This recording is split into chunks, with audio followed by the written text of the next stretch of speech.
Добро утро! Виждам, че вече почти всички регистрирани участници са логнати в платформата, така че можем да започнем срещата. Аз се казвам Вероника Манова и съм експерт към Столичен общински съвет. Част от екипа, които работихме върху създаването на тази програма. С част от вас се виждахме по време на предварителните обсъждания, какви са нуждите на сектора, какво бихме могли да направим и по какъв най-ефективен начин бихме могли да подпомогнем организациите в процеса на бавното им възстановяване след тази неочаквана криза. Аз ще бъда модератор днес. Освен това ще отговарям заедно с останалите колеги от екипа на Асоциация за развитие на София. Ще отговаряме на въпросите, които имате. Първо няколко бързи думи за регламента за участие в срещата. Вие сте получили инструкции с програмата. Въпросите си задавате в чата или искате думата, ако искате да се изкажете сами. Ако искате думата, колегите ми ще ви подадат възможност да включите микрофоните си. На екраните ви ще излезе съобщение, че хостът ви моли да включите микрофоните си и тогава ще можете да вземете думата. Програмата всички сте я видяли. Имаме 2 сесии за задаване на въпроси. Първата част на програмата е разделена в общи линии. Ще говорим за съдържанието и обхвата, това, което искаме да постигнем с тази програма, за да може по-лесно да оформите своите идеи. Втората част на срещата ни ще се фокусира основно върху техническите детайли, които можете да имате: допустимост на кандидати, документи, процес на оценяване, всичко това, което касае самото кандидатстване, процес на оценяване и следващи стъпки. Въпросите си ще можете, както видяхте, да зададете в рамките на 2 сесии или в чата. Ако на някой от въпросите ви не успеем да отговорим в момента, ако са тясно специализирани, например свързани с финанси или юридически въпроси, на които не успеем да отговорим, техните отговори ще бъдат публикувани в сайта на програмата, който всички вие знаете. И сега бих искала да дам думата на Малина Едрева, председател на Комисията по култура, наука, образование и културно многообразие в Столичен общински съвет, която е човека двигател зад тази програма и може най-добре да обясни какво всъщност очакваме от нея. Благодаря, Вероника. Преди всичко ми позволете да ви благодаря на всички вас. Знае, че над 80 регистрации има като интерес към програма на хората в града ни, на сектори, които са едни от най-пострадалите и в същото време сектори, които са най-мотивиращи за останалите групи в града ни. Всъщност вдъхновителите на програмата винаги са няколко хора, защото човек сам не може да се справи. Той трябва да има подкрепа и трябва да има самишленици, така че специално благодаря както на екипа на Столична община, на Асоциация за развитие на София, така и на външните консултанти, които се включиха към процеса на подготовка на програмата ни. Няколко думи как стигнахме до тук. Преди всичко искам да кажа, че това е едно много тежко време за всички ни. Всеки един от нас премина през всички фази на кризата и на неизвестността, от пълния ступор до след това натрупването на знанието, създаване на доверие, особено в лекарите и в медицинските среди. Почнахме да търсиме подкрепата помежду ни. В този момент общината трябваше да бъде максимално адекватна в реакциите си към, отново казвам, различните групи в нашия град, така че да отговори първо на време, освен това бързо, с улекотени административни механизми и да подкрепи хората в града. Няколко бяха, разбира се, насоките. Първата беше насочена към самотните хора и хората в криза, защото по време на санитарната криза това беше голямо предизвикателство. Как хем те да останат в изолация и от друга страна да имат най-необходимите продукти и лекарства до себе си. И тук огромна група от доброволци се включиха. Нещо, което наблюдаваме и сега, тъй като само преди 2 дни кмета на нашия град, госпожа Фандъкова, обяви отново телефоните за записване на доброволци, защото тези изолирани възрастни хора или хора от рискови групи имат нужда от подкрепа. Втората мярка, която предприехме много бързо, е свързана с това да се направи бърз анализ на ситуацията в града. И тук Института за пазарна икономика ни помогна. Направиха заедно с Агенцията за инвестиции към Столична община този анализ. И той показа, че освен малки и средния бизнес, творческия сектор е тотално изолиран и в много тежка ситуация от гледна точка на въобще възможности за перспективи и за планиране.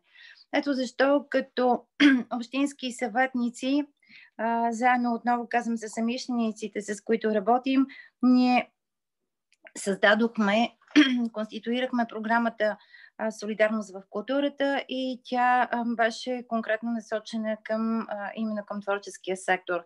Няма да повтарям мерките, вие вероятно ги знаете, след като днес сме в срещата и сте свидетели на това дали добре, дали на време, в каква степен успяхме да подкрепим. Аз съм убедена в едно, че това, че мислим един за друг и можем да разчитаме един на друг е като че ли най-големия капитал като хора, като човеци в града ни.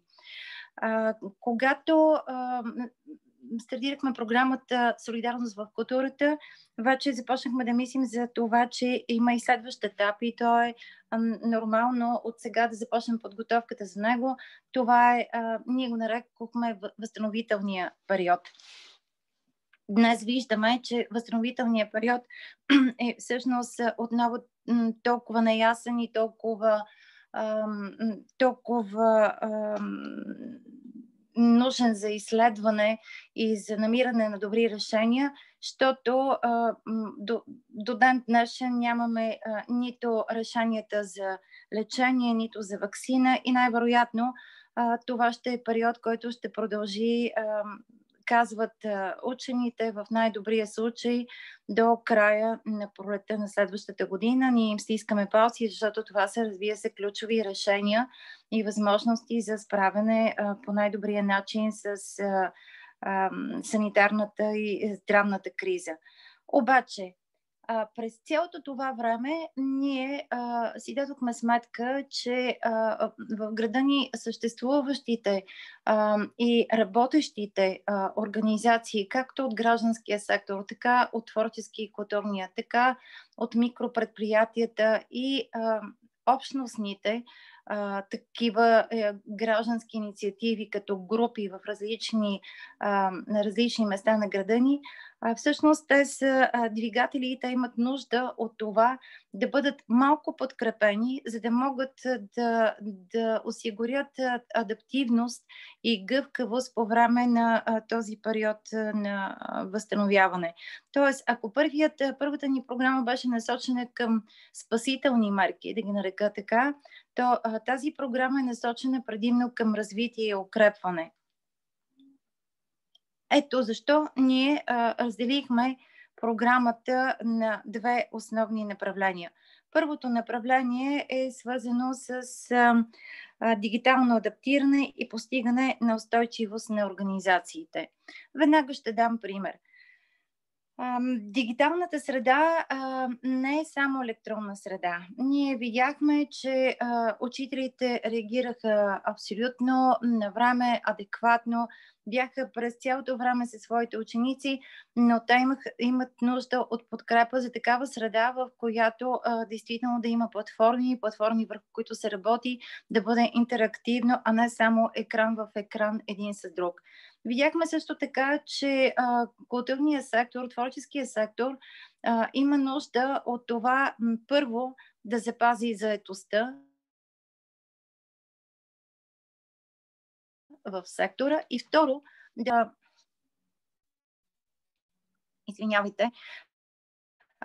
осигури постоянната връзка с своите публики.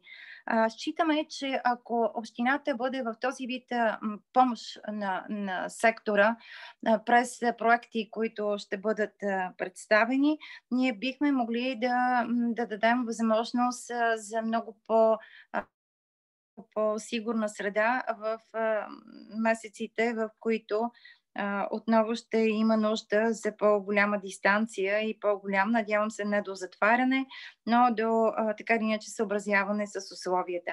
При всички положения обаче кризата с тази инфекция ни дава ясно основание, че ние от тук нататък трябва да мислим въобще за гъвкавост и за адаптивност. И дигиталният свят е този, който ще може да осигури тези форми да бъдат бързи, да бъдат навременни, да бъдат качествени и да дават възможност за сигурност и развитие. Второто направление, което дефинирахме, е направлението за общности. И то е за това да укрепим връзките и насърчим развитието на тези връзки между различните общности в града ни. Преди малко ви споменах за доброволците. Давам като пример тази група, защото ние видяхме и сега сме свидетели, че в такъв тип кризисни моменти това са хората, това са организациите, които знаят, могат, имат сигурността и всички критерии за организиране на доброволчески дейности да осигурят тази навременна помощ в града. Ето една такава общност, която, за да си я представим какво е в нашите глави и защо сме определили, би могла да получи подкрепа, която да осигури по-добри връзки между хората и между различните групи в града ни.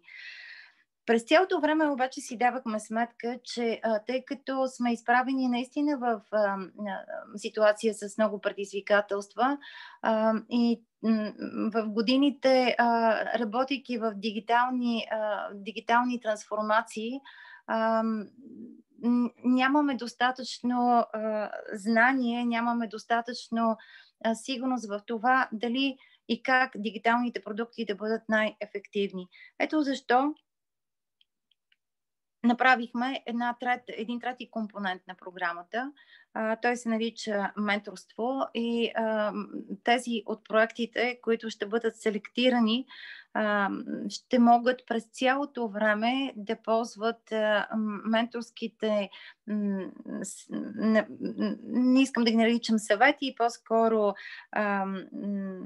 подкрепа от гледна точка на насърчаване, от гледна точка на верифициране на конкретните решения и с това като цяло ще повишим това знание сред хората в града ни. Тоест след това знание остава в групите, то ще може да бъде доразвивано и усъвършенствано по отношение на продуктите. Казах вече, че организациите, към които сме насочили програмата, са творческите и тези в сферата на културата, граждански организации, социални предприятия и микропредприятия. Програмата е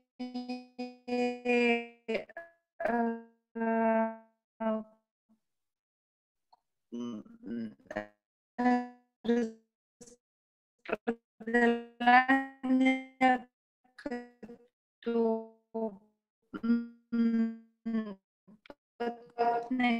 Малина, има проблем с връзката ти. Ако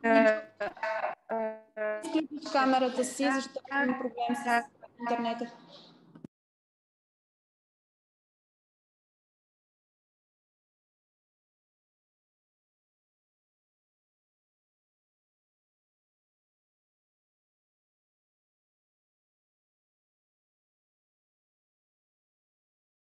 Да, това за съжаление са новите реалности на работата ни в този период. Ако Малина успее да се включи отново с добро качество, след мъничко отново ще й дам думата. До тогава бих искала да мина и през целите на тази среща, за да сме сигурни, че можем да отговорим на очакванията и да използваме времето по най-добрия възможен начин. Целите на тази информационна среща са представяне на идеята и обхвата на програмата, както вече споменах, какво очакваме да постигнем, какво очакваме ние от проектите, които ще бъдат подадени по нея. Представяне на технически относно процеса на кандидатстване, оценяване и изпълнение на проектите, отговор на всички въпроси, които имате, ако нещо не е представено достатъчно ясно, сега е момента да го разясним. И много важно нещо, да уточним какво не е цел на тази среща. Целта на тази среща не е да обсъждаме конкретни ваши идеи, защото никой не може да ви каже дали една идея е достатъчно подходяща за тази програма и дали имаш сериозен шанс да бъде финансирана. Конкурсното начало на програмата означава свободно състезание между вашите идеи и подходи към дефинираните проблеми, стига те да са в рамките и да са оформени в рамките, които сме задали в програмата. Доколко добре са мотивирани описаните и по-късно ще можем да поговорим повече за конкретните критерии, които ще бъдат оценявани, но това в общи линии са единствените насоки, които бихме могли да ви дадем на този етап. Тоест, въпросите за конкретно тази идея, подходяща ли е, не е ли подходяща, не бихме могли да отговорим на този етап, защото заданието е между отделните идеи и зависи какви проектни предложения ще бъдат получени. Освен това зависи, разбира се, от цялостното развитие на идеята, доколко добре са мотивирани всеки един от нейните компоненти. Сега вече можем да преминем към малко повече детайли към всяко от двете направления. За направление 1 дигитално адаптиране и на постигане на устойчивост на организациите ще говоря аз, а за направление 2 създаване на общности него ще обясни малко по-детайлно доктор Антоанета Матеева, която има доста сериозен и изследователски и практически опит в темата за създаване на общности. Какво разбираме по дигитална трансформация и адаптиране на организациите? Първо искам да кажа, че всички си даваме сметките колко изоставаме в всички индекси, които оценяват развитието на дигиталната икономика и обществото. Тук не става въпрос единствено за предоставяне на електронни услуги от страна на институциите. Начинът, по който бизнес, неправителствени организации и публичен сектор комуникират помежду си, комуникират със своите клиенти и потребители, е изцяло или в по-голяма степен аналогов. Имаме много какво да направим в тази посока. Дигитализацията не дава само повече възможности и прави организациите по-конкурентно способни. Тя е и неизбежна. И рано или късно всяка организация ще трябва да се адаптира към тази реалност. Ако може да свърши такава връзка, получи пак, че къде? Секунда.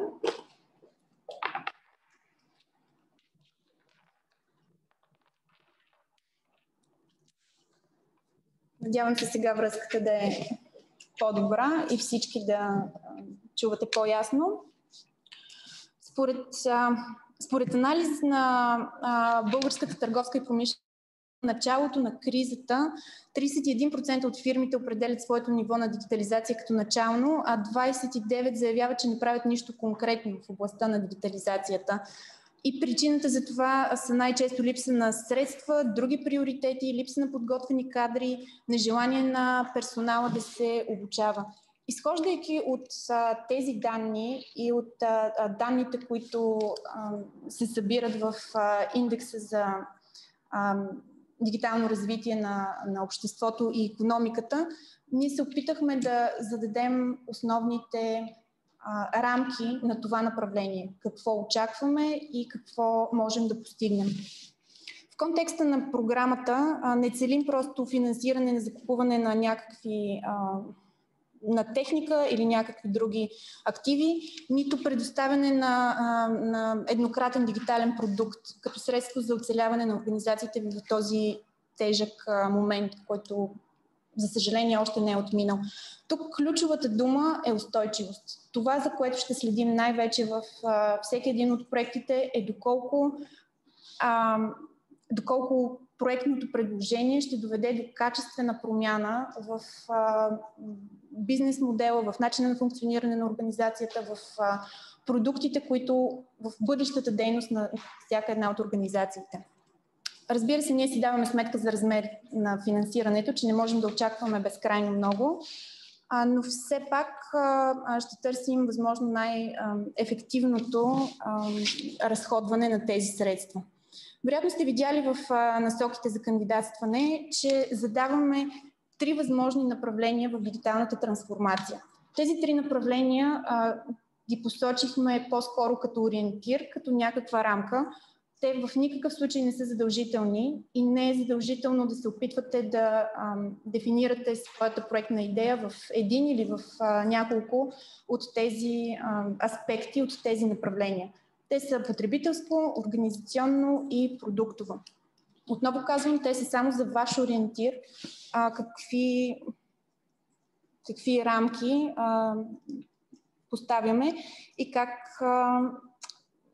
какъв тип мислене и какъв тип проекти се опитваме да насърчим, но ако проектната ви идея е достатъчно добре мотивирана, ако отговаря на всички поставени в програмата изисквания и ако постига целите, най-вече целите, които са заложени в нея, няма никаква причина да не бъде финансирана, дори и да не отговаря конкретно и плътно на всеки един от тези, на някои от тези направления.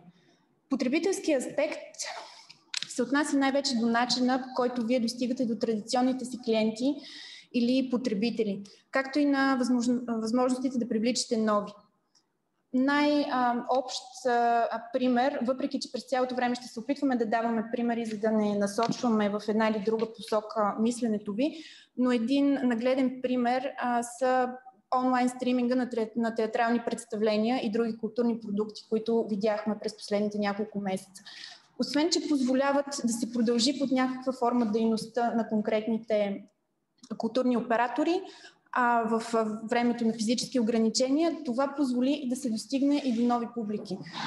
Организациите спряха да работят под ограниченията, които им налагат физическите локации.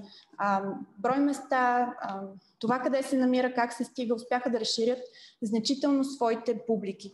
Това е един пример, който илюстрира този потребителски аспект в дигитализацията. Начините, по които стигаме до своите клиенти.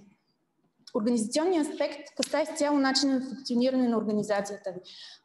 Дали ще развиете идея, позволяваща оптимизиране на разходи и по-ефективно използване на човешките ресурси, с които разполагате, или ще предложите мерки за повишаване на вътрешния капацитет на организацията. Основното тук е да покажете как това ще доведе до качествено различен начин на функционирането на организациите ви. Не е необходимо не е задължително продукта или процеса, който правите, да е свързан по някакъв начин с отношенията ви с потребители и клиенти. Достатъчно е само да доведе до нова организация, нов начин на функциониране на вашата организация. Продуктовият аспект на дигитализацията е създаването на изцяло нови дигитални продукти и услуги, които обаче ще имат значителен ефект върху дейността ви. Не става въпрос, както казах преди малко, не търсим създаването на еднократни продукти, които с тях, без тях, вашата организация ще продължи да функционира по същия начин, а търсим по-скоро развитието на да подкрепим развитието на такива идеи, които трайно ще променят бизнес модела ви, ще ви позиционират по по-различен начин, ще доведат до трайни ползи за вашата организация. Дори да се случват, дори да е еднократен продукт или еднократна услуга, която се случва в рамките на времетраенето на проекта. В насоките са доста подробно разписани какви дейности позволяваме. Това не означава, че това са единствените дейности, които програмата подкрепя. Отново, всяка една дейност, която предлагате, трябва да бъде мотивирана и обвързана с целите, които задавате и доколко тези цели отговарят на целите на програмата. Има секции за допустими и недопустими разходи, които дават възможност да се ориентирате какво всъщност е възможно да подкрепим. Отново, допустимите разходи не са изчерпателен списък, т.е. бихте могли да дори разходите, които планирате да не влизат в някои от тези категории, те биха могли да бъдат допустими, стигат да не влизат в някои от категориите на недопустимите разходи.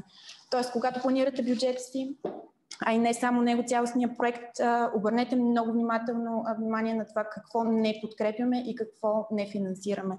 Защото, макар и да е възможно частично коригиране на бюджета на одобрен проект, т.е. ако счетем, че някой проект ако бъде оценен високо, ако бъде предложен за финансиране, е възможно редуциране на бюджета, рата попада в недопустими разходи или недостатъчно добре мотивирано, но като цяло получавате в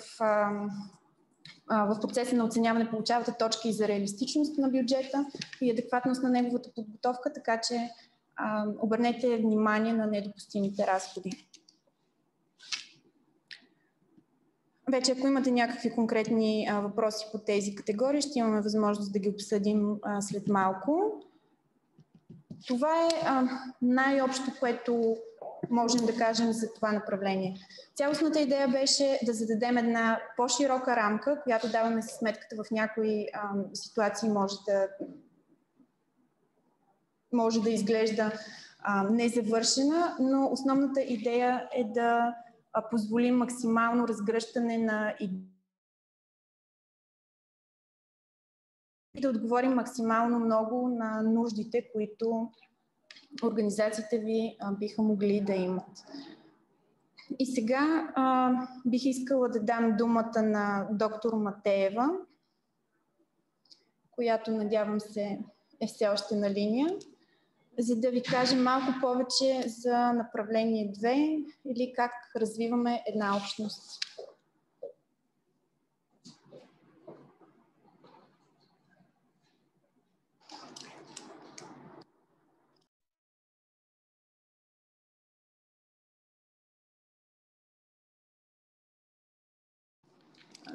Една секунда, докато... Доктор Матеева, вече имате възможност да включите микрофона си. Добре, благодаря ви. Здравейте и от мен. Аз много се радвам, че имаме толкова активни съграждани, които искат да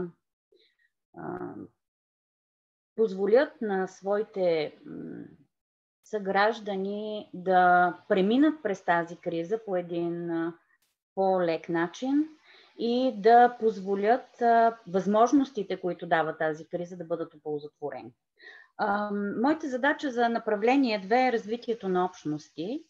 Вие вече сте прочели документа и знаете какви са основните насоки. Така че моята задача ще бъде в рамките на около 10 минути да ви разкажа по-скоро какъв е смисъла, какви са ценностите, философията и какви са намеренията най-общо, с които тази програма е тръгнала към вас и ви кани. И те са свързани с това, че кризата по принцип се разглежда като нещо, което е лошо и което е опасно, защото то носи много беди, много страдания на много хора.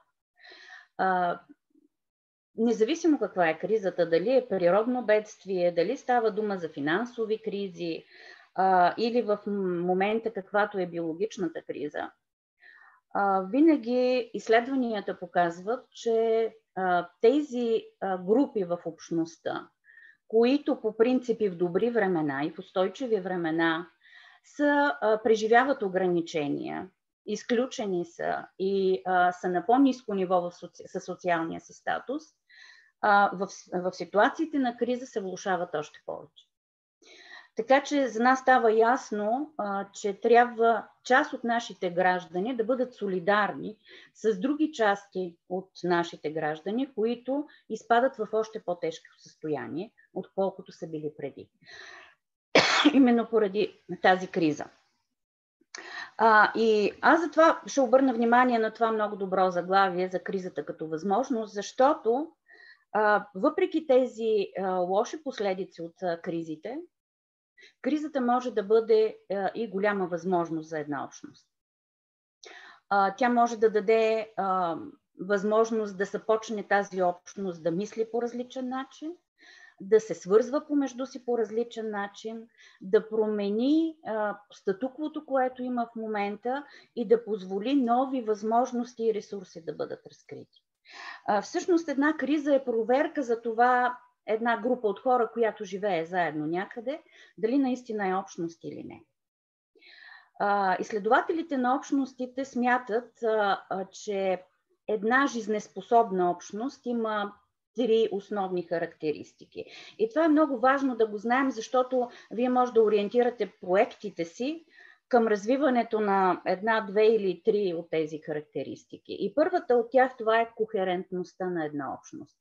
Това в една общност членовете и колко интензивно взаимодействат помежду си, колко си общуват помежду си, колко често, с какво качество, по какви поводи се свързвате с кого, всеки от вас като граждани, и с кого не се свързвате, за кого нищо не знаете, кой остава невидим в една общност. Това е изключително важно да се разбере и да бъдем чувствителни като активни граждани към него. Другото е солидарността и това доколко сме готови извън рамките на нашите приятели, познати, близкия кръг от хора, да сътрудничим на чуждите, на тези, които не познаваме добре. Готовността да си солидарничим, да си подкрепяме и да се грижим за околните е също една характеристика, която е много важна за жизнеспособната общност. И следващото е доверието. Тоест, доколко ние може да се доверяваме едни на други и да разчитаме едни на други в нашата общност. Казвам ги тези неща, защото те изглеждат абстрактни, но всъщност създават тъканта на взаимоотношенията помежду ни и начина, по който ние да успяваме като личности в обществото, в което сме. Един голям ефект от кризата, който е неизбежен, това е, че хората се затварят. Не само защото са ни казали, че в тази криза трябва да се затваряме, а защото това е естественият биологичен рефлекс на всяка жива система, когато има вътрешна или външна опасност, да затваря границите си и да става по-ригидна. И тогава решенията и гъвкавостта са много по-слаби. И всъщност аз виждам целите на тази програма е да се противопостави на тази естествена ригидност и да започне да отваря границите, които поради тревогата и несигурността, които тази невидима заплаха на вируса поставя и поставя под въпрос контрола ни върху нея, ни пречи, за да си взаимодействаме помежду си. Веднага трябва да кажа, че във вашите проекти солидарността и подкрепата не трябва да означава зависимост. Тоест, създаването на такива подкрепи, на такива проекти, които позволяват на хората да стават по-самостоятелни, по-контролиращи живота си, по-способни, а не по-зависими от някакви други хора. Защото смисъла на развитието е развиването на вътрешните ни ресурси. Програмите ви трябва да стимулират възможността хората да открият възможностите си и в кризата. Въпреки ограниченията, въпреки че нещата са се променили около нас, кои са тези ниши, тези възможности, които можем да използваме, силните си страни и като хора, и като общност, за да можем да преминем през това предизвикателство. Много важно нещо, което изследователите още 90-те години откриват, е, че един човек е успешен в обществото, когато има много мрежи от взаимовръзки помежду си. Тоест той не разчита само на семейна връзка или на хората в службата, че съвременният човек става успешен, когато създава много и различни взаимоотношения. И мисля, че това е в основата и на тази програма. Общностите да комуникират помежду си, да си взаимодействат, да се срещат и да се опознават, защото само по този начин можем да се противопоставим върху тази затвореност на системата в криза. Още през 2000-та година, началото на века, когато се развива неврогенетиката, Фонеги открива, това е един изследовател, който има екип и изследва неврогенетичните основи на нашето поведение и на нашите избори, които правим. И той решава по някакъв начин въпроса на 20 век, кое е важното, дали гените или средата. Дали това, което сме наследили от нашите прадеди като генетичен материал, предопределя нашите решения и нашата съдба, или средата е тази, която го определя. И става много ясно, че и двете неща са важни. Че има много финна генетична програма, която определя почти всички начини, по които ние да функционираме в живота си. Но за да може тези гени да се разгърнат, е важно в точното време, по подходящия начин, средата да присъства и да подкрепя индивида, когато той се развива, за да може да се случи успешно тази генетична програма. И това е важно, защото той казва, че има две важни неща за човека. И това е чувството му на принадлежност към група, т.е. непрекъснато всеки член на тази общност да се чувства, че принадлежи към групата, че е част от групата и не е изключен, поради различни причини. И чувството за това, че е полезен за другите. И мисля, че голяма част от вас са тук, защото са водени от тези две чувства и от чувството да бъдат полезни и за другите, не само за себе си. Така че поздравления за това, че сте тук. Още няколко неща искам да кажа и това е, че в криза се мобилизират стратегии за оцеляване. Те са обикновено краткосрочни, временни стратегии и не са много устойчиви във времето. Целят обикновено да спасят част от групата в тази общност. Членовете на една група стават привилегировани за разлика и за сметка на останалите членове. Тази програма тук сега иска да преодолее такъв вид рефлекс, който имаме, стратегията за оцеляване, и да развие по-устойчиви стратегии за дългосрочно развитие. Аз мисля, че вие сте много подходяща група, защото разбрах, че сте хора, които първо са много креативни и много предприемчиви. А също така са и активни граждани. Аз мисля, че двете големи групи, които са двигател на едно общество, това са активните граждани и предприемачите. Защото те имат тази специална чувствителност да откриват проблемите преди другите да са ги видели, да откриват нишите, в които има възможности и ресурси да бъдат решени тези проблеми и да могат да предложат нови решения, много по-креативни възможности, които излизат извън статуквото, извън това, което вече се прави и се знае. Те са гъвкави и адаптивни. Ставаше дума, тук госпожа Едрева спомена за гъвкавост и адаптивност. Това са мобилизирането на тези наши способности в много трудни ситуации, в ситуации, които не са от нашето ежедневие, ние да мобилизираме креативността си и да създаваме нови пространства за развитие. Всеки от вашите проекти се очаква да развива такива пространства за развитие, нови възможности, съвсем иновативно мислене, защото тази криза, тя не знаеме колко ще продължи, но със сигурност променя начина, по който мислим вече за обществото си и за взаимоотношенията в него. Учени на нови неща, създава нови светове. И нас ни се иска наистина тези ваши творчески възможности да бъдат мобилизирани максимално. последното, което ще кажа, че дейностите са така организирани, че всъщност дават възможност точно за мобилизирането на тези възможности на общностите. На първо място, сред легитимните дейности е диалогът.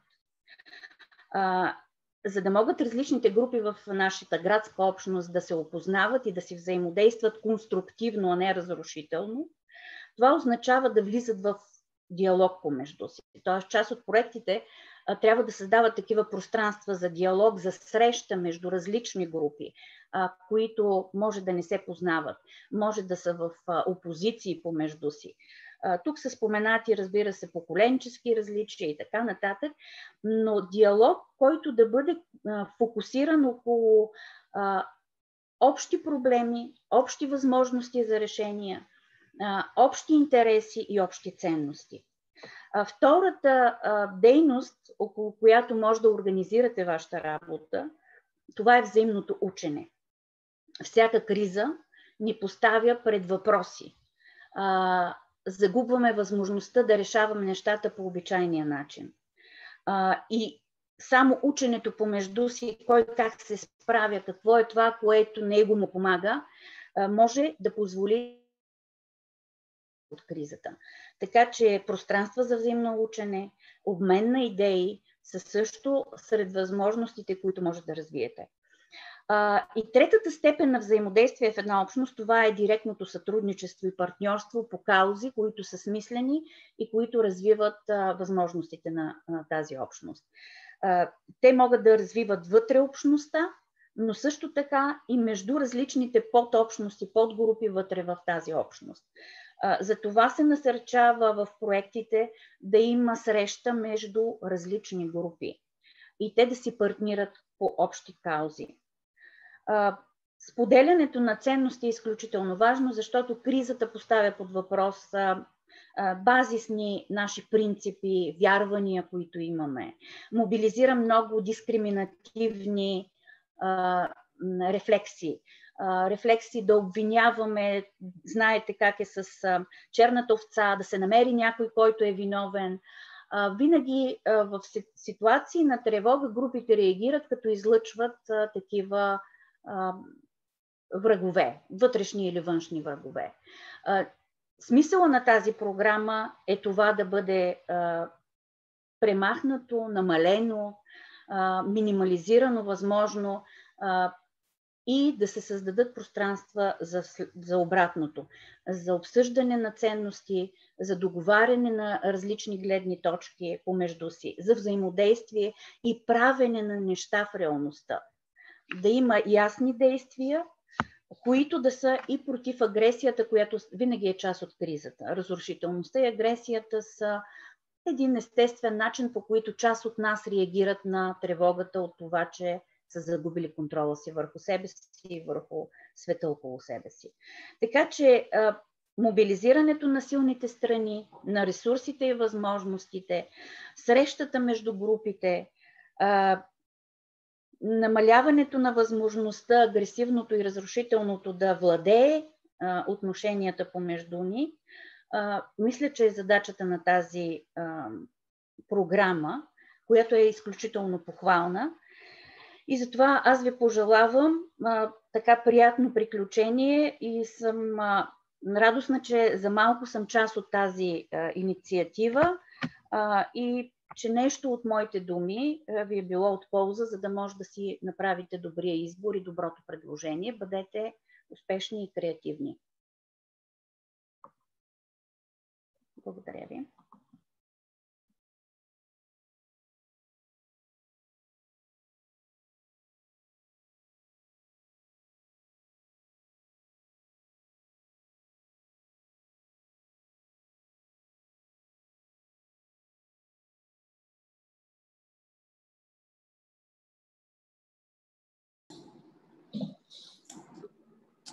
Благодаря ви, доктор Матеева.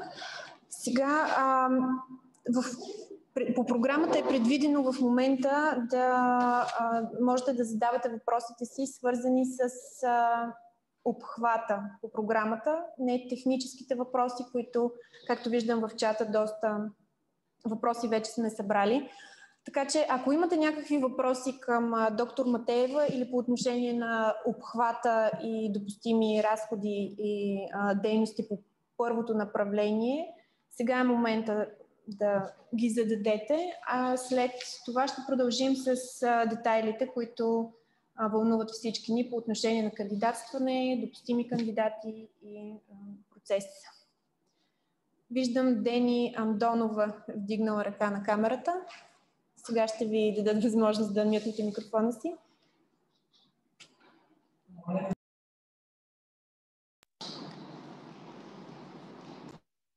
Чуваме ли се?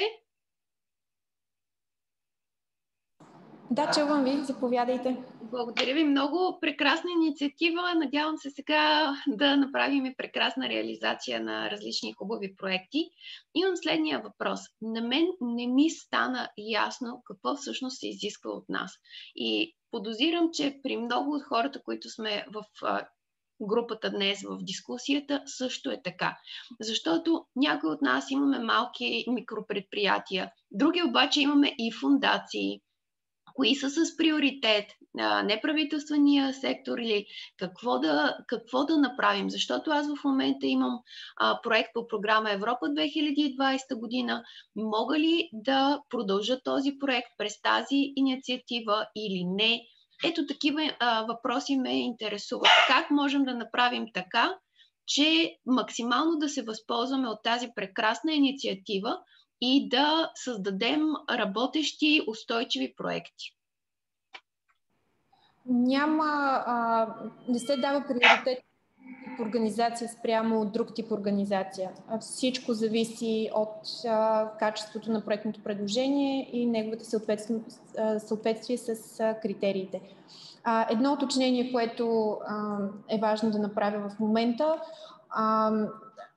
Цялата сума по програмата е 500 000 лева. Тя е разпределена между двете направления и менторската програма, като за първото направление дигитална трансформация са предвидени 340 000 лева, което е грубо 17-18 проекта. За второто направление 110 000 лева, т.е. 11-12 проекта и 50 000 за менторската програма, за която отново ще поговорим малко по-късно днес.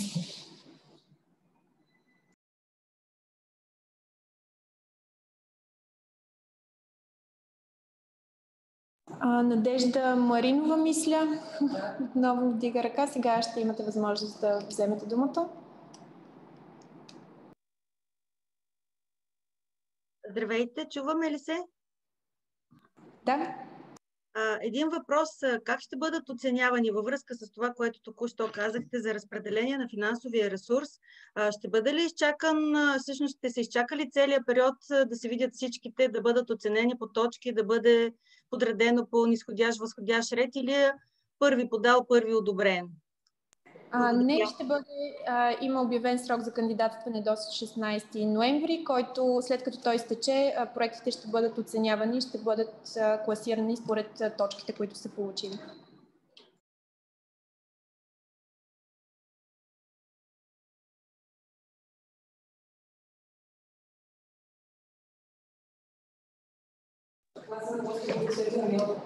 Сега виждам, че има в чата получени няколко въпроса, на които все още не е отговорено. Между другото, следете чата, колегите от асоциацията отговарят на въпросите, които задавате и там. Доколко детайлно трябва да са описани обучителите, ако има такива, има и биография или само квалификация. Поставили сме ограничение около от 50 думи, мисля, за описание на всеки от участниците в проекта. Ако включите обучителите като участници, тогава по ваша преценка в рамките на тези 50 думи. По принцип, колкото по-детайлно представите всеки един аспект от своето проектно предложение, толкова по-добре, но отново зададени са едни рамки за максимално допустими думи и знаци. Моля да се съобразявате с тях, тъй като оценителите все пак трябва да имат възможност да извадят основното от вашите проектни предложения. Милена, виждам, вдига ръка. Сега ще получите възможност.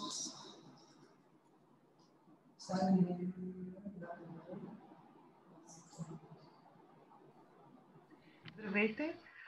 Моя въпрос е, благодаря за презентациите до момента. Видях и всички въпроси, които са зададени, техните отговори. Моят въпрос е следния. Няма ограничение в това колко проекта може да подаде една организация или една организация може да кандидатства и по двете направления. Това важи ли също и за финансирането? Тоест това, че имаме възможност да кандидатстваме, означава ли, че има възможност да бъдем финансирани с повече от един проект? И втория ми въпрос е, може ли новосформирани организации или юридически лица без опит до момента, буквално току-що регистрирани, да кандидатстват също? Благодаря.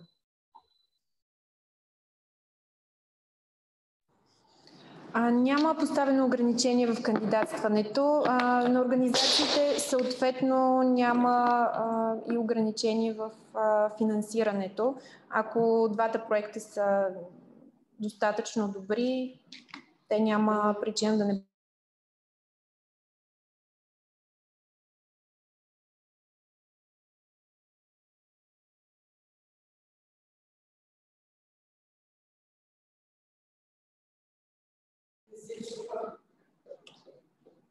Дава се приоритети на вече започнали проекти, т.е. колкото повече устойчивост има вашата организация и капацитет, толкова по-голямо преимущество започва, защото, както сме посочили, искаме да подкрепим последващите и последните фази на дигиталната трансформация на организациите, а не толкова да започнем от началото, но ограничение за това от кога трябва да е регистрирана организацията няма поставено. Има въпрос за менторството, дали вие избирате ментори или вече има подбрани такива. Малко по-късно ще говорим за менторството, но в общи линии вие посочвате какъв тип менторство имате нужда. Отделно оценителите имат възможност да посочат, ако има някои по-слаби аспекти на проекта, но той е достатъчно добър, за да бъде финансиран. И така ви предлагаме менторите. Не избирате вие поименно. Допустим разход може ли да бъде закупуването на снимачна техника? Да, по първото направление се дава възможност за закупуване на ДМА, стига то да е пряко свързано с дейностите по проекта. Въпрос за свързани лица, дали могат да се регистрира като партньор. Тук този въпрос ще го проверим, за да чисто юридически как стоят нещата и ще може да намерите отговора в следващите дни на сайта на програмата. Сега отново да попитам въпроси по отношение на самия обхват на същността на програмата. Имате ли? Защото виждам, че вече вървим повече към технически въпроси. Ако няма повече въпроси по същността, можем да продължим нататък с програмата, за да ви представя още веднъж в информацията за възможните кандидати, допустимите кандидати, както и повече за процеса на кандидатстване.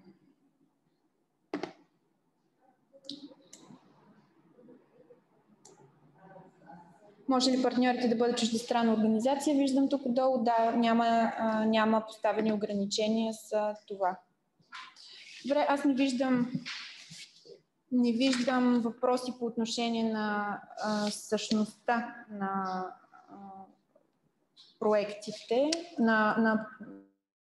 така че продължаваме нататък с техническата част. Да.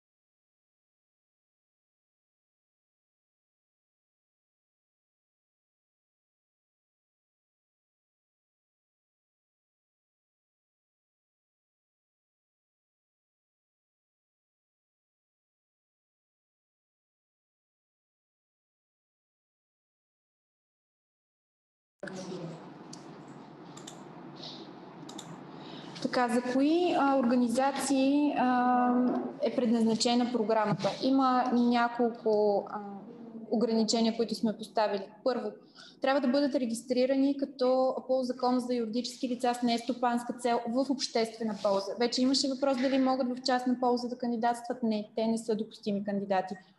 Социални предприятия и микропредприятия по смисъла на Закона за малките и средни предприятия, който задава ограничение за микропредприятие да има до 10 души по списъчен състав на персонала, както и годишен оборот или активи на стойност не по-голяма от 3 милиона и 900 хиляди.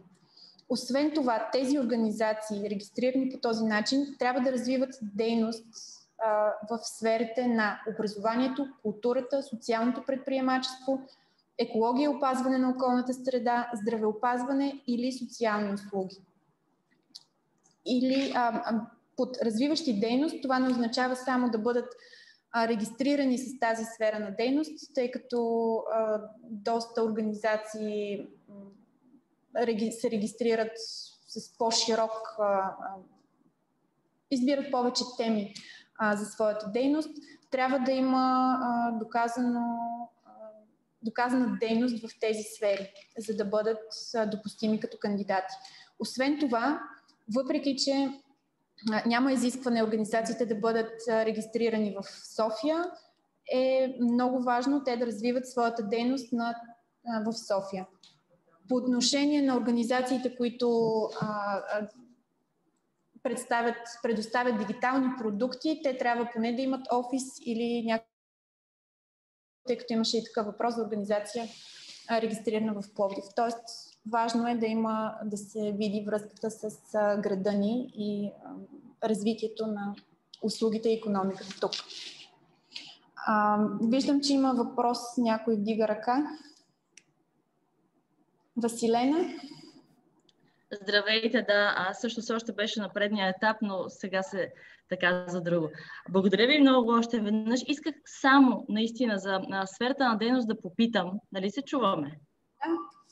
Да, само за сферата на дейност исках да попитам развиващи дейност в сферата на образованието, културата и така нататък. Мисля, че една друга дама също попита какво са социални услуги точно. Ако, да речем, самия проект е насочен към образование и култура и самия проект е с образователна и културна цел, ако самото микропредприятие не функционира конкретно в тази сфера, това ще бъде ли допустим проект? Ще бъде допустим проект, но ще трябва да обърнете особено внимание, когато показвате капацитета на организацията да го изпълни. Аха, добре, окей, благодаря ви. За включване на партньори, които биха могли да донесат добавена стойност в тази сфера. Това ще бъде... Да. Окей, добре, благодаря много.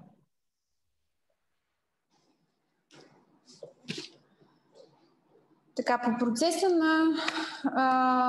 процеса на кандидатстване ще отворя още веднъж, тъй като виждам въпроси за това къде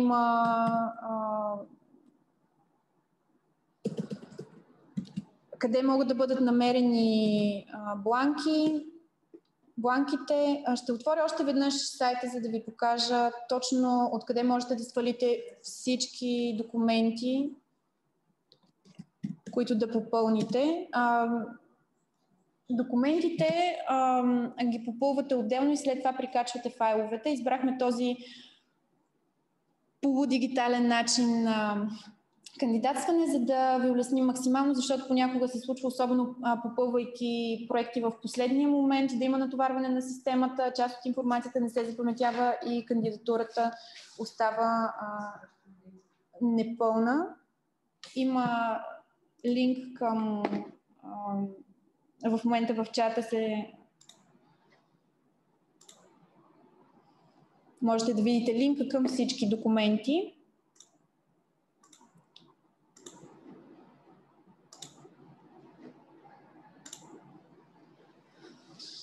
В кризата като възможност за програмата, тук виждате резюмето на програмата, информация за актуални срокове, възможности за регистрация за информационни дни. Тук, между другото, ще качим и линка за регистрация за първата част на менторската програма, която е отворена за всички вас. Насоките за кандидатстване, където можете да видите пълния файл. В раздел документи по направление 1 и 2 са изброени всички документи, които се налага вие да приложите на етап на кандидатстване. В момента, в който кликнете върху тях, се сваля файла, който можете да започнете да попълвате. Както е записано и в насоките за кандидатстване, необходимо е описание на проектната идея, попълнен бюджетен формуляр, обосновка на бюджета. Това е изключително важен документ. Оставили сме в свободен текст, така че да можете сами да прецените в каква форма да мотивирате разходите, както тяхната необходимост, така и размера. Защото това често предизвиква дискусии, преценката на адекватността на бюджета.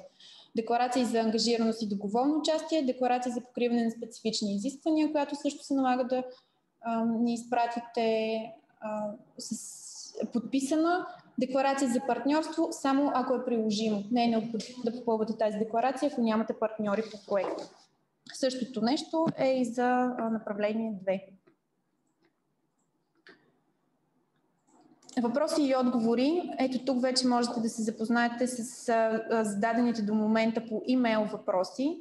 Вашите въпроси можете да изпращате по имейл до 13 ноември, както виждате. Всички те ще бъдат публикувани тук. Следете тази секция, защото доста от нещата, които дискутираме, вече са попитани и имат съответните отговори отдолу. Финансирани проекти, когато това е момента, в който полето, в което ще видите всички одобрени за финансиране проекти, още преди да се свържем с вас като организации, които са кандидатствали. По отношение на процеса на кандидатстване, формата е доста лесна за използване, не изисква сложни регистрации, нито някакви, кой знае какви умения или време. В момента, в който имате попълнени всичките файлове, отнема няколко минути да подадете документите си за кандидатстване. Това, което имаме предвидено по програма, е да поговорим малко повече за критериите и процеса на оценяване. Процесът на оценяване ще включва както експерти на програмата, така и външни експерти в конкретните теми и експерти от сферата на управление на проекти и управление на програми. Всеки един от проектите ви ще бъде разгледан и оценен от двама оценители. Ако разликата в точките е голяма, тогава ще бъде прегледан и от трети оценител. Както вече стана дума, проектите ще бъдат подредени по точките, които получават, и така ще бъде взето финалното решение за финансиране на организациите. В самите насоки за кандидатстване можете да видите оценъчните карти, за да се ориентирате наистина добре какво се изисква и на какво да обърнете внимание, когато описвате проектните си идеи. Необходимо е на оценителите, без да търси допълнителна информация, без да се налага да се чудят какво сте имали предвид и да могат да отговорят конкретно на всеки един от тези критерии, които сме задали. Сега отново ще споделя презентацията, за да ги имате по-нагледни.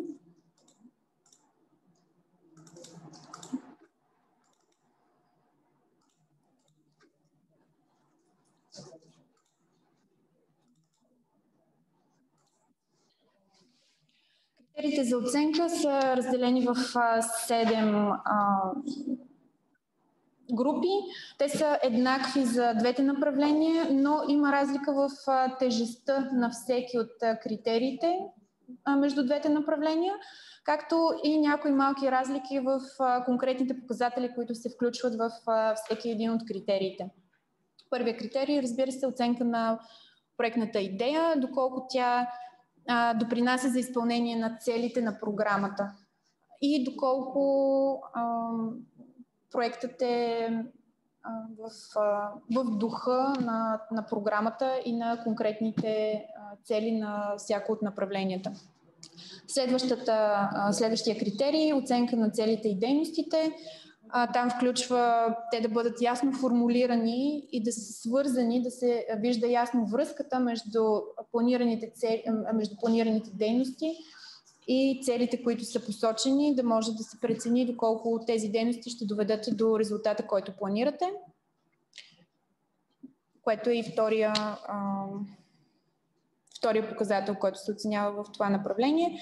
Имаме оценка на целевите групи, т.е. е много важно да дефинирате и в един и в другия си проект към кого е насочен този проект. Дали е насочен към самата ви организация, вътре, към служителите в организацията, ако кандидатствате по направление 1, към потребителите и клиентите, към конкретна общност по направление 2. Важно е да се оцени кой всъщност ще се възползва от резултата на този проект.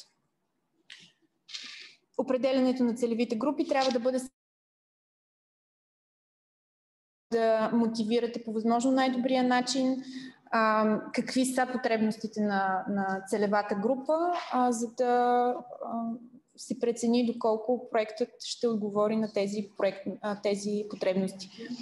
Оценка на иновативността и устойчивостта на проектното предложение. Както казах, устойчивост е ключовата дума, ключовото нещо, което търсим с цялата програма. Дава 20% от цялостната оценка този критерий, разделен е в 4 показателя, доколко проектът е иновативен на национално и регионално ниво, доколко проектът е иновативен на европейско и световно ниво, дали се взимат предвид принципи за екологична устойчивост и намаляване на негативно въздействие върху природата, дали кандидатът демонстрира опит и знания за осъществяване на подобни идеи. По принцип, едно от най-трудните неща в описанието на всеки един проект е описание и доказване на неговата иновативност. Има програми, които изискват да се посочат сходни идеи и да се обясни с какво конкретното проектно предложение надгражда над тях. Ние не сме поставили такова задължително изискване, но това е един възможен подход за това как доказвате и обяснявате иновативността и устойчивостта на своя проект. Дейности за информация и публичност. Това са публични средства, средствата за тази програма. Важно е всеки да знае как се разходват те, затова очакваме дейности в тази бенефициенти по програмата. Оценяване на потенциал на кандидата. Тук отново връщам към въпросите дали е необходимо да привличате партньори или да доказвате опит в една или друга сфера. Важно е да покажете и оценителите да бъдат убедени в това, че организацията ви има капацитета да изпълни посочената проектна идея, защото дори най-добрата идея би могла да не доведе до очакваните резултати и да постигне целите си, ако не е добре управлявана. Реалистичен бюджет и ефективно използване на финансовата помощ. Много важно нещо. Отново обърнете внимание и достатъчно добре опишете, не само попълнете бюджетната форма, ами и мотивите, описанието на отделните разходи. Това са и по двете направления, както казах, това са основните критерии, които следим. Когато попълвате апликационната си форма, освен възможно най-ясно и конкретно описание на проектната идея. Имайте предвид и тези критерии, за да сте сигурни, че оценителите ще получат достатъчно информация, за да могат адекватно да поставят точки на вашата проектна идея. Защото ако за по един от тези показатели няма никаква информация, няма да се свържем с вас, за да ви я изискаме, просто ще получите 0 точки по конкретния критерий, което може да се отрази на финалния резултат от вашата кандидатура. Както вече казах, процеса на оценяване, комисия, която включва, т.е. оценителски пул, който включва както колеги от Асоциация за развитие на София и администрацията на Столична община, така и външни независими експерти с сериозен опит в оценяването на проекти в различни програми. Менторската програма. Менторската програма се роди като от нуждата от това да бъдат подпомогнати много организации с съвсем малко да оформят своите идеи, да развият тези идеи в конкретни проекти. Разделихме я на 2 етапа. Първият етап, който е отворен за абсолютно всеки, който се интересува от програмата, ще включва 4 презентации с възможност за задаване на въпроси и отговори от водещи експерти в 4-те теми, които сме поставили като важни, за да се подготвят проектите по тази програма. 4-те теми са развитие на общности, комуникация и маркетинг в дигитална среда, бизнес развитие, което включва и организационно развитие в себе си, и технологично развитие. 4-те теми можете да участвате да се включите в една от лекциите, в повече от една от лекциите, в нито една, както прецените. Те ще се проведат следващата седмица в вторник и сряда. По-късно ще качим линк отново на страницата на програмата, ще качим линк за регистрация, за да можем да знаем колко души очакваме и да организираме по подходящ начин тези презентации. Те отново ще се случват изцяло онлайн, без да събираме хора някъде. Така че конкретните часове, имената на менторите, които се съгласиха да споделят своя опит и възможности и време, и линка за регистрация ще можете да намерите най-късно утре до обяд в страницата на програмата. Вторият етап на менторската програма, който всъщност е и по-сериозния, е предназначен за самите бенефициенти. В момента, в който мине процеса на оценяване и подпишем договори с организациите, които финансираме, организациите ще имат възможност да заявят темите, които ги интересуват, т.е. къде биха искали да получат малко повече менторска подкрепа. Освен това, в процеса на оценяване, ако бъдат идентифицирани някои по-слаби страни на проектната идея или възможност за надграждане, или възможности, за които самата организация не се е сетила, менторство по тези теми също ще бъде осигурено. Менторите не ги избирате вие поименно, ние се обърнахме и събираме сериозни експерти, които имат възможност да отделят от своето време. Въпреки че менторството за финансираните проекти ще продължи по време на реализирането на самите проекти, което, ако не сте обърнали внимание в програмата, трябва да се случи в рамките на 6 месеца, не можете да разчитате, че тези експерти ще вършат конкретни дейности по вашия проект. Ако, примерно, имате нужда от маркетинг специалист, който да изпълнява някои от дейностите по проекта ви, по-добре заложете бюджет за такъв в проекта, защото не можете да очаквате от ментора в сфера маркетинг той може да ви дава насоки, ще оказва методическа помощ, но няма да изпълнява дейности по вашия проект. Сега имаме още 44 минути от предвиденото първоначално време. Сега е момента за всички технически въпроси, които имате и които бихте искали да зададете. Аз получавам принтове от колегите си от време на време с това, което се случва в чата. Има въпрос за това проекти, които вече са получили финансиране за дейности от общински държавни институции, не могат да кандидатстват. Всъщност могат, само трябва да не се допуска дублиране на двойно финансиране за някои дейности. Могат да кандидатстват за други нефинансирани вече дейности. Светла Ломева, директор на Асоциация за развитие на София, поиска думата.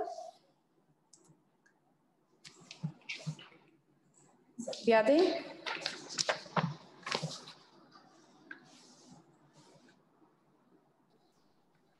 Здравейте и от мен. Чуваме ли се?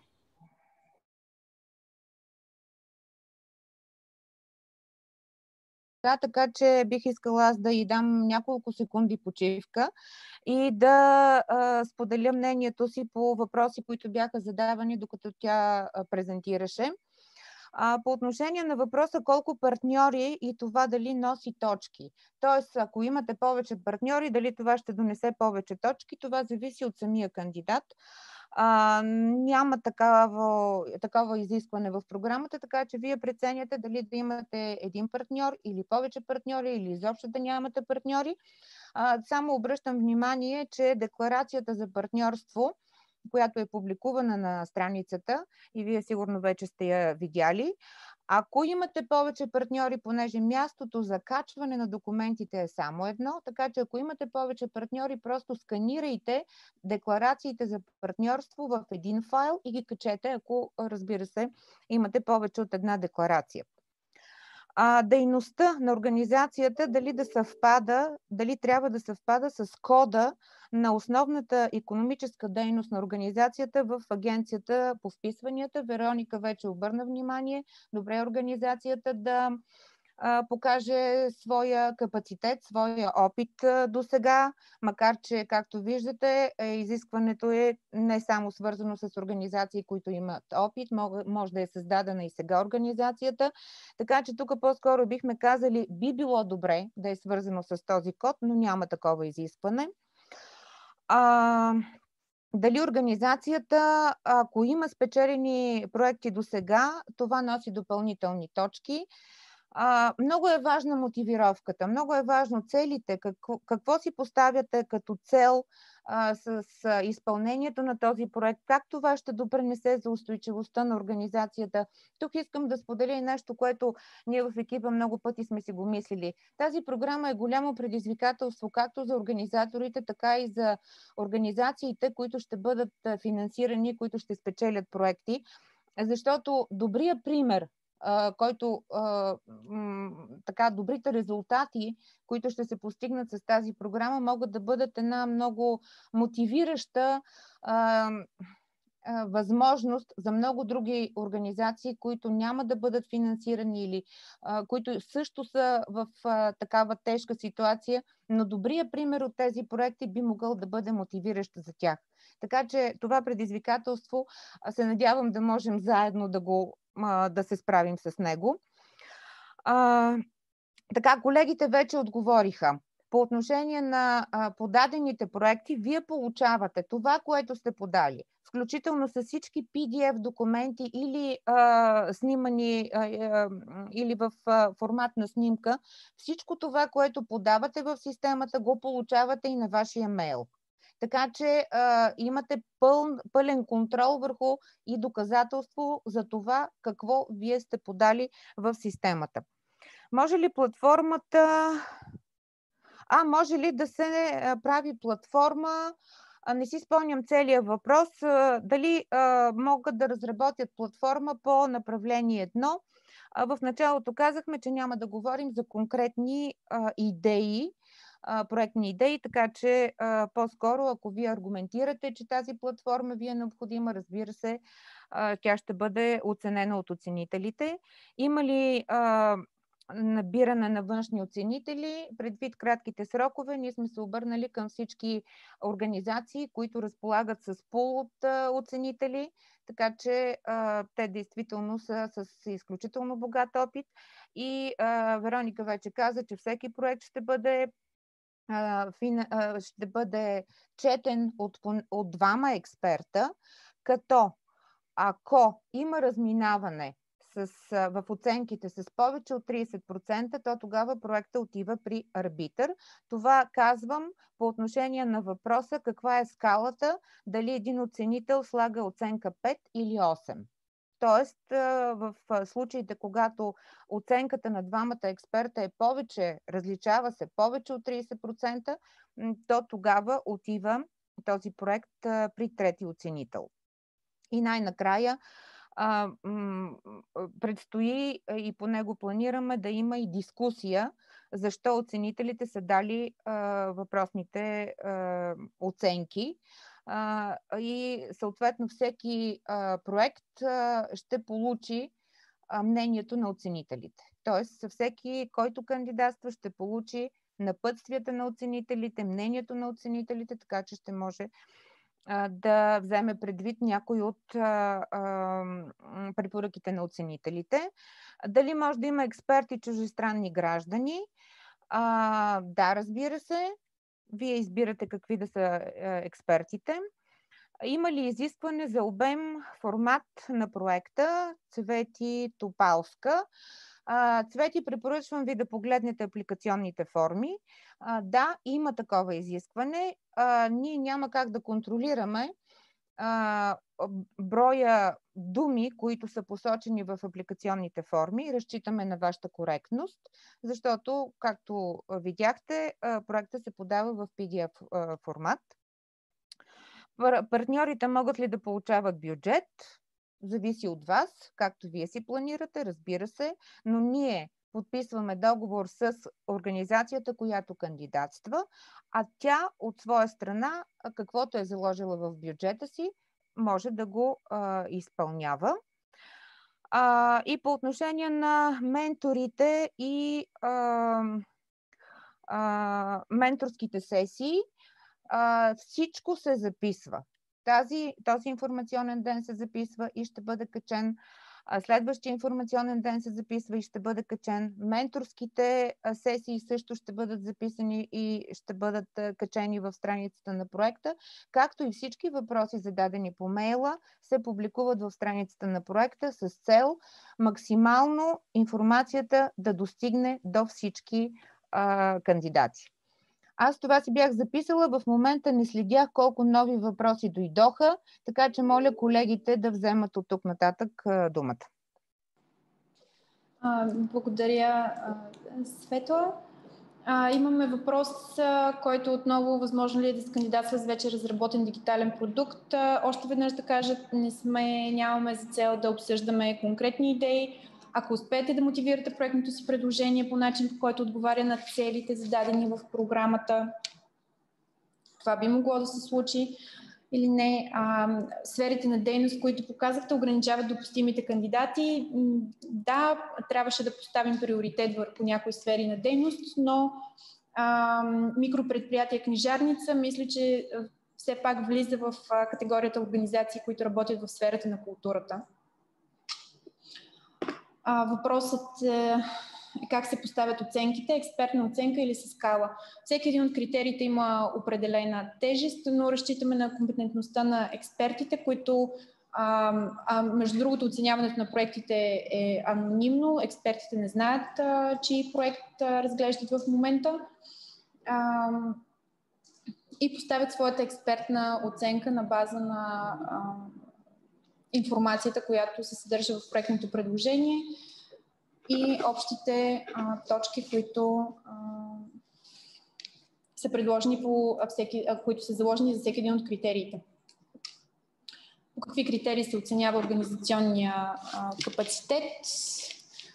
Момент да погледна оценъчната карта, за да видя има ли трябва да се оценява потенциала на кандидата, дали показва организационен капацитет и опит да изпълни проекта. Например, ако сте записали дейности, които са тясно специализирани, а не сте показали, че разполагате с експертите, които да ги свършат, това очевидно ще се отрази на оценките за организационния капацитет на организацията. В никакъв случай няма някакво ограничение или изискване за брой хора, които да бъдат ангажирани с проекта. Всичко зависи от вас и от това доколко убедително сте представили информацията в тази част, за да убедите оценителите, че всъщност имате възможността да изпълните всички дейности, които са заложени в обемите, в които са заложени с едно добро качество. В допустими разходи има ли максимално допустима численост на екипа, който да получи възнаграждение по проекта и каква е тя? Можете да видите, че има ограничение за разходи за администриране на проекта, който е в размер на 10%. Има възможност за привличане на външни, на експерти, на експертен потенциал за изпълнение на проекта. Там няма ограничение, но трябва да бъде много добре мотивирано, разбира се. Трябва ли задължително извършени дейности на организацията да са били извършени в София? Това във връзка с капацитет на кандидата. Не е задължително да са били извършвани в София. Важното е да се покаже този капацитет. Това не е ли субективна оценка? Ние сме се постарали да привлечем експерти с доста сериозен опит в оценяване на програми от различен тип. Освен това се оценява от няколко оценителя и сме предвидили този процес, за да намалим до максимално възможността за субективно поставяне на оценки. Може ли в направление 2 общности да се кандидатства с проект, който подкрепя конкретна общност в нейното дигитално развитие? Отново не коментираме конкретни проектни идеи. Ако идеята ви е мотивирана и в изпълнение на целите на програмата, тя е допустима. Имаме ли самоучастие? Тук ако мога да помоля колегите да се включат по този въпрос или аз да направя бързата справка в...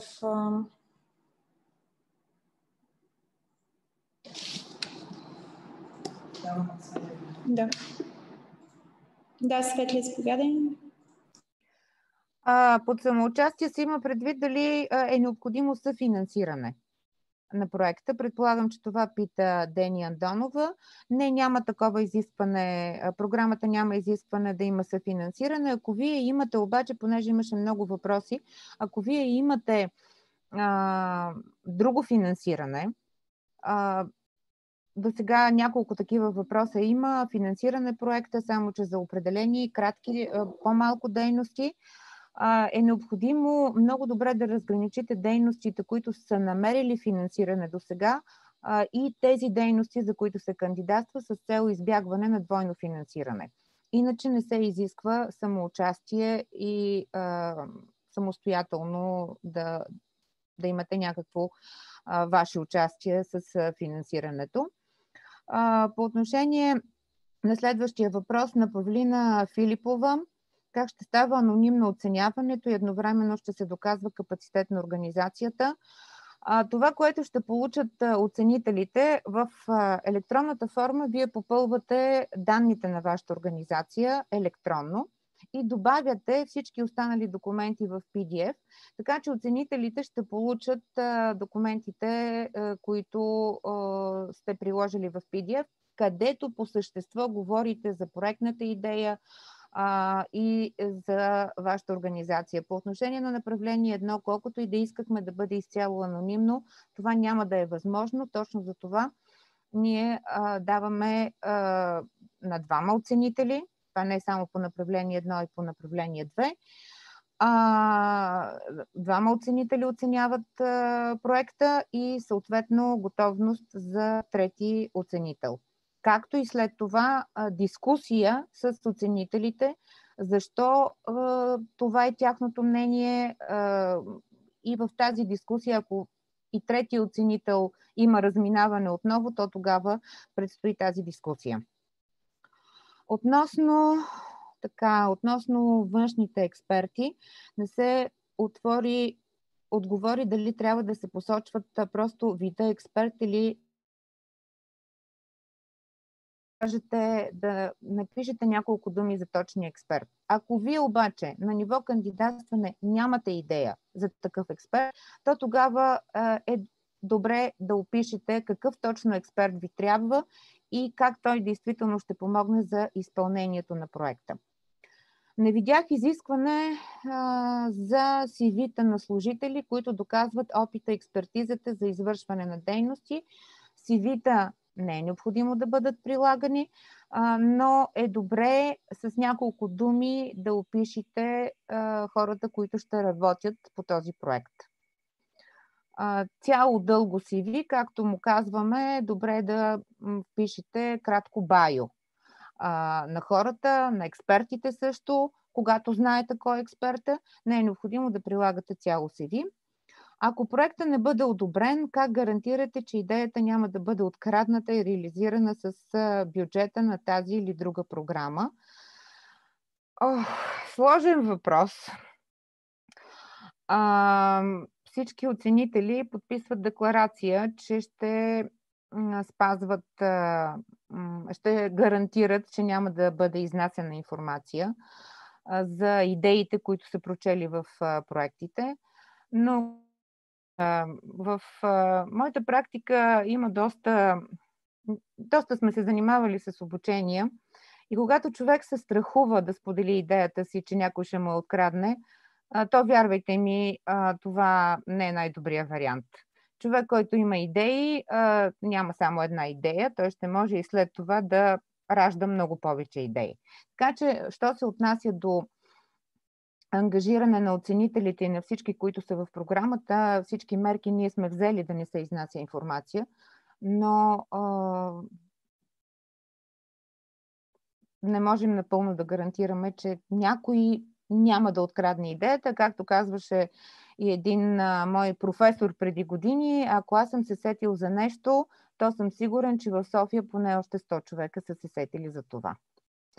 Така, следващия въпрос: по какви критерии ще се оценява организационния капацитет, както и опитът в изпълнението на точно такива проекти? Това вече мисля, че Вероника го сподели, така че да не отнемам от нейното време. Мисля, че тя преди малко отговори точно на такъв въпрос.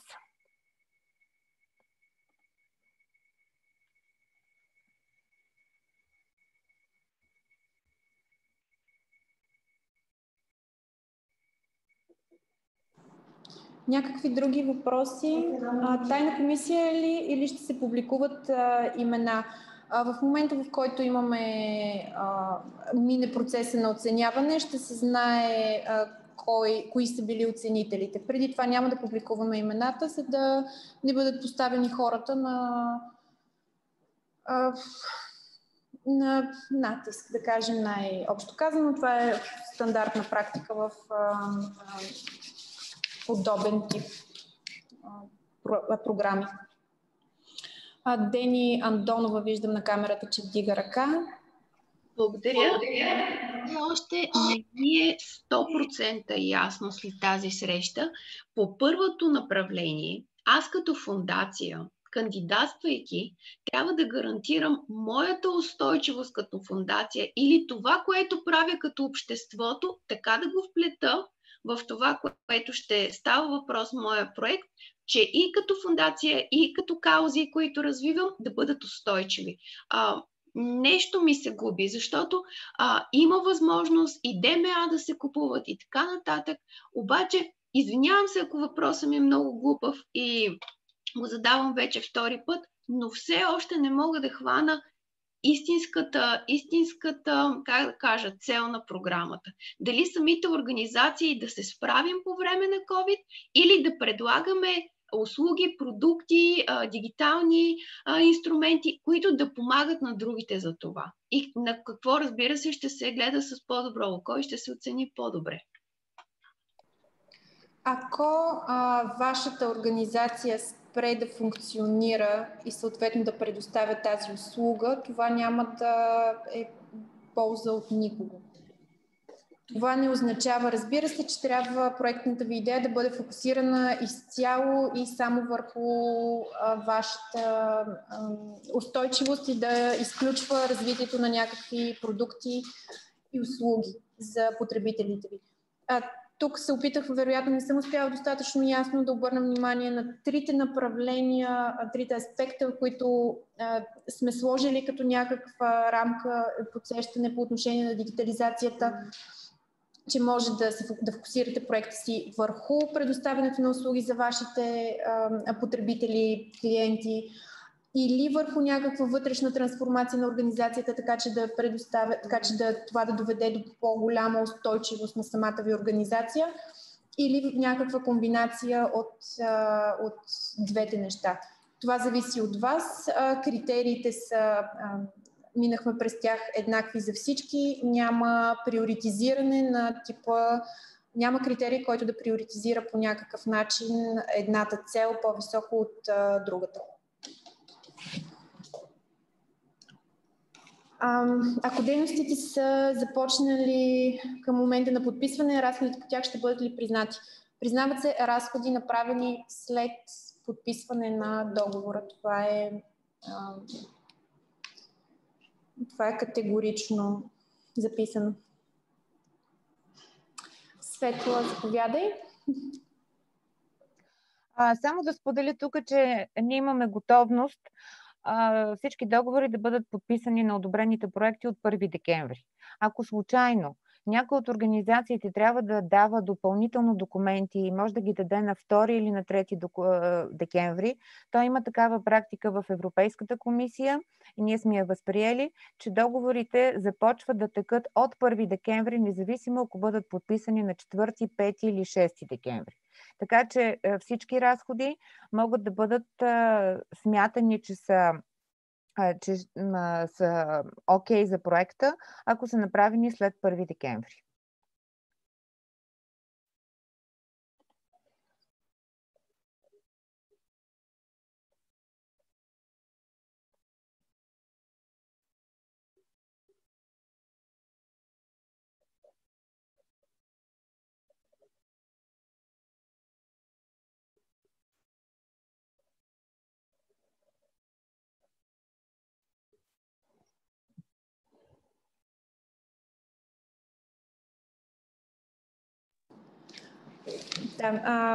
Някакви други въпроси или нужда от допълнителни уточнения по някои от темите? Отново да напомня, че въпроси можете да задавате по имейл до 13 ноември. Всички въпроси и техните отговори ще бъдат публикувани на страницата на програмата. Можете да следите там каква информация вече е предоставена на други организации. Могат ли партньорите да получават бюджет? Разбира се, ако те изпълняват дейности, които сте заложили в бюджета, те получават този бюджет, като изискванията за отчет продължават да остават същите между вас и вашите партньори. Как ще се докаже, че проектът е набрал скорост? Ако може да формулирате малко по-ясно въпросът си. През това време и аз да се включа по отношение на задаването на въпроси. Колеги, създали сме организация да отговаряме максимално бързо писмено на вашите въпроси и да ги публикуваме, така че не се притеснявайте и в събота, и в неделя, и късно през нощта. Задавайте въпросите и вярвайте, че в най-скоро време ние сме написали, мисля, че бяха 2 работни дни, но всички въпроси до сега са получили много по-бързо отговорите, така че имаме тази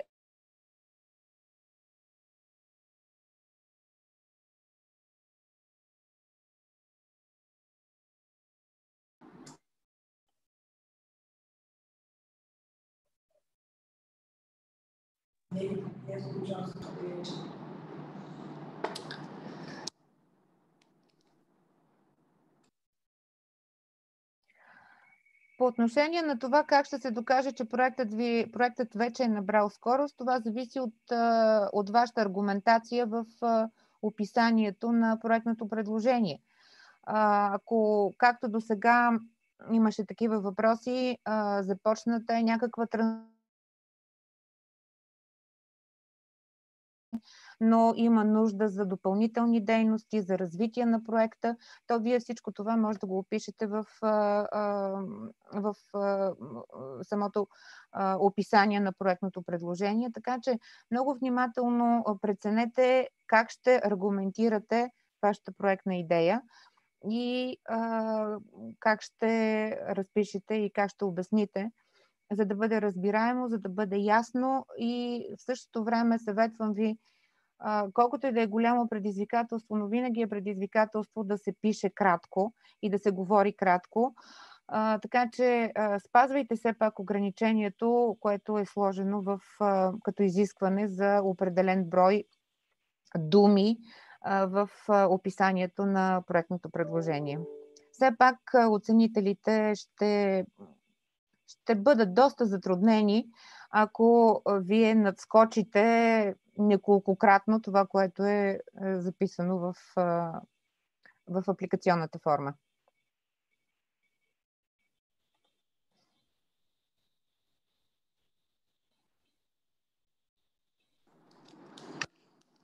Благодаря, Светле.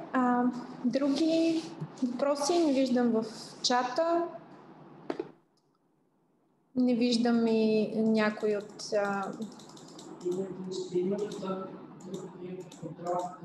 Ще има ли друг прием по програмата през 2021? Това е една пилотна програма и след като оценим резултатите от нея, както интереса, така качеството на проектите, така и постигнатите резултати, ще можем да планираме и да водим разговори за нейното продължаване, модифициране или въобще втора сесия. За момента това е единственото планирана сесия. При нов образователен продукт ще се иска ли предварително експертно мнение от МОН? Не сме планирали такова нещо.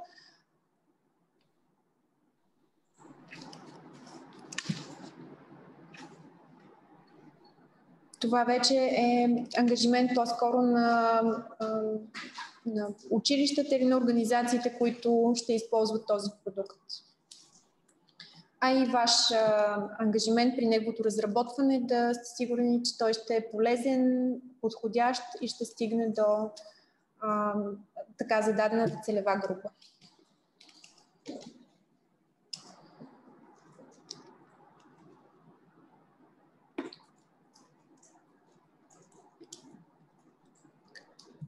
Само отново да споделя, извинявайте, че така постоянно се намесвам, но само да споделя моето мнение по отношение на успеха или резултатите относно въпроса дали ще има такава програма през 2021 година. Ами всичко зависи от нас. Ако успеем да направим добри примери, за които вече така говорихме, ако тези примери са мотивиращи, то, вярвайте ми, ще можем да мотивираме и Столичен общински съвет и да има и такава още програма, защо не е с по-голям бюджет. Но разбира се, всичко зависи от тази пилотна програма.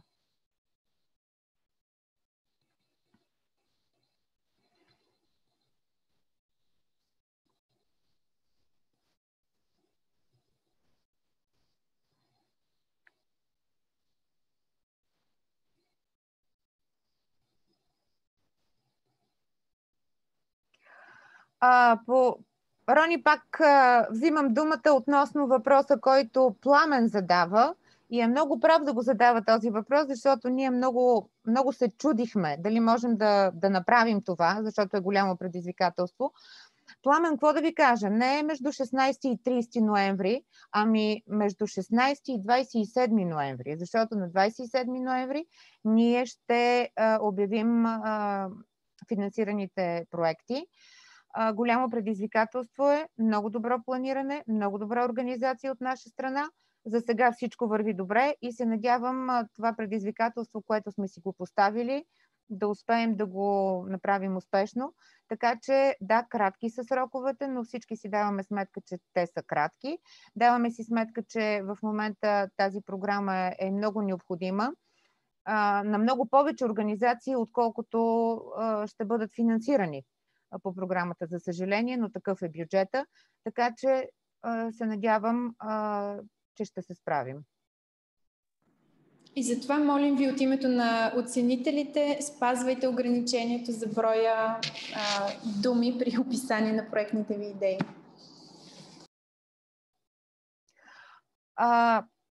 Аз отново се включвам, защото се сетих за нещо. В процеса на кандидатстване, тъй като вече имаме подаден проект, бихме могли да поискаме допълнителна информация от организациите, ако сметнем, техническата комисия, ако сметне, че е необходимо.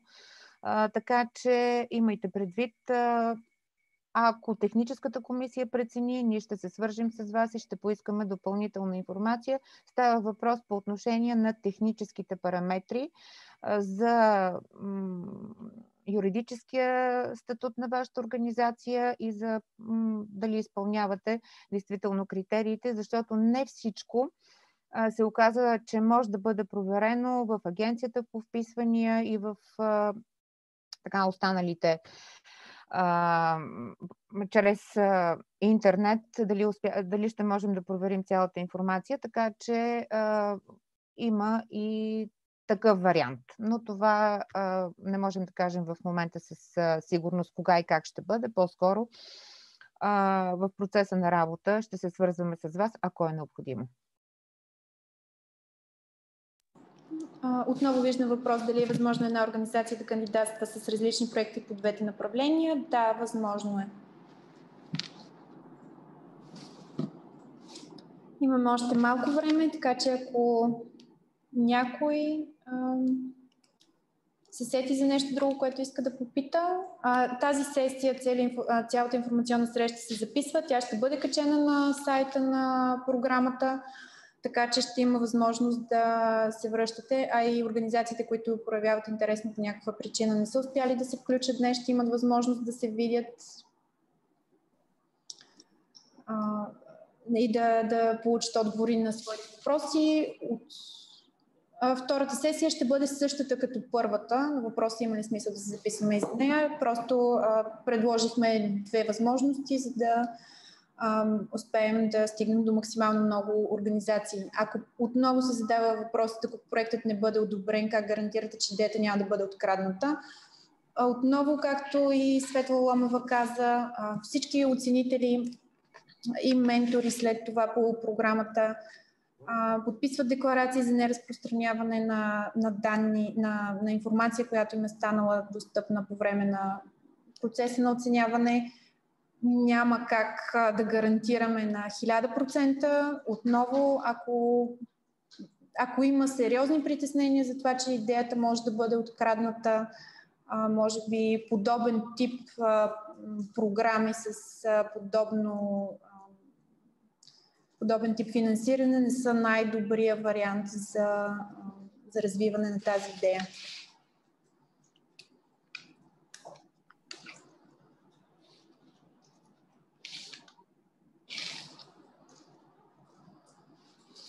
Аз не виждам вече въпроси, затова бих искала много да ви благодаря за времето, което отделихте. Надявам се срещата да е била полезна. Пожелавам ви успех в развиване на вашите идеи и в кандидатстването. Надявам се програмата да отговаря на реални нужди, които имате, и успех! Още веднъж. Добър ден!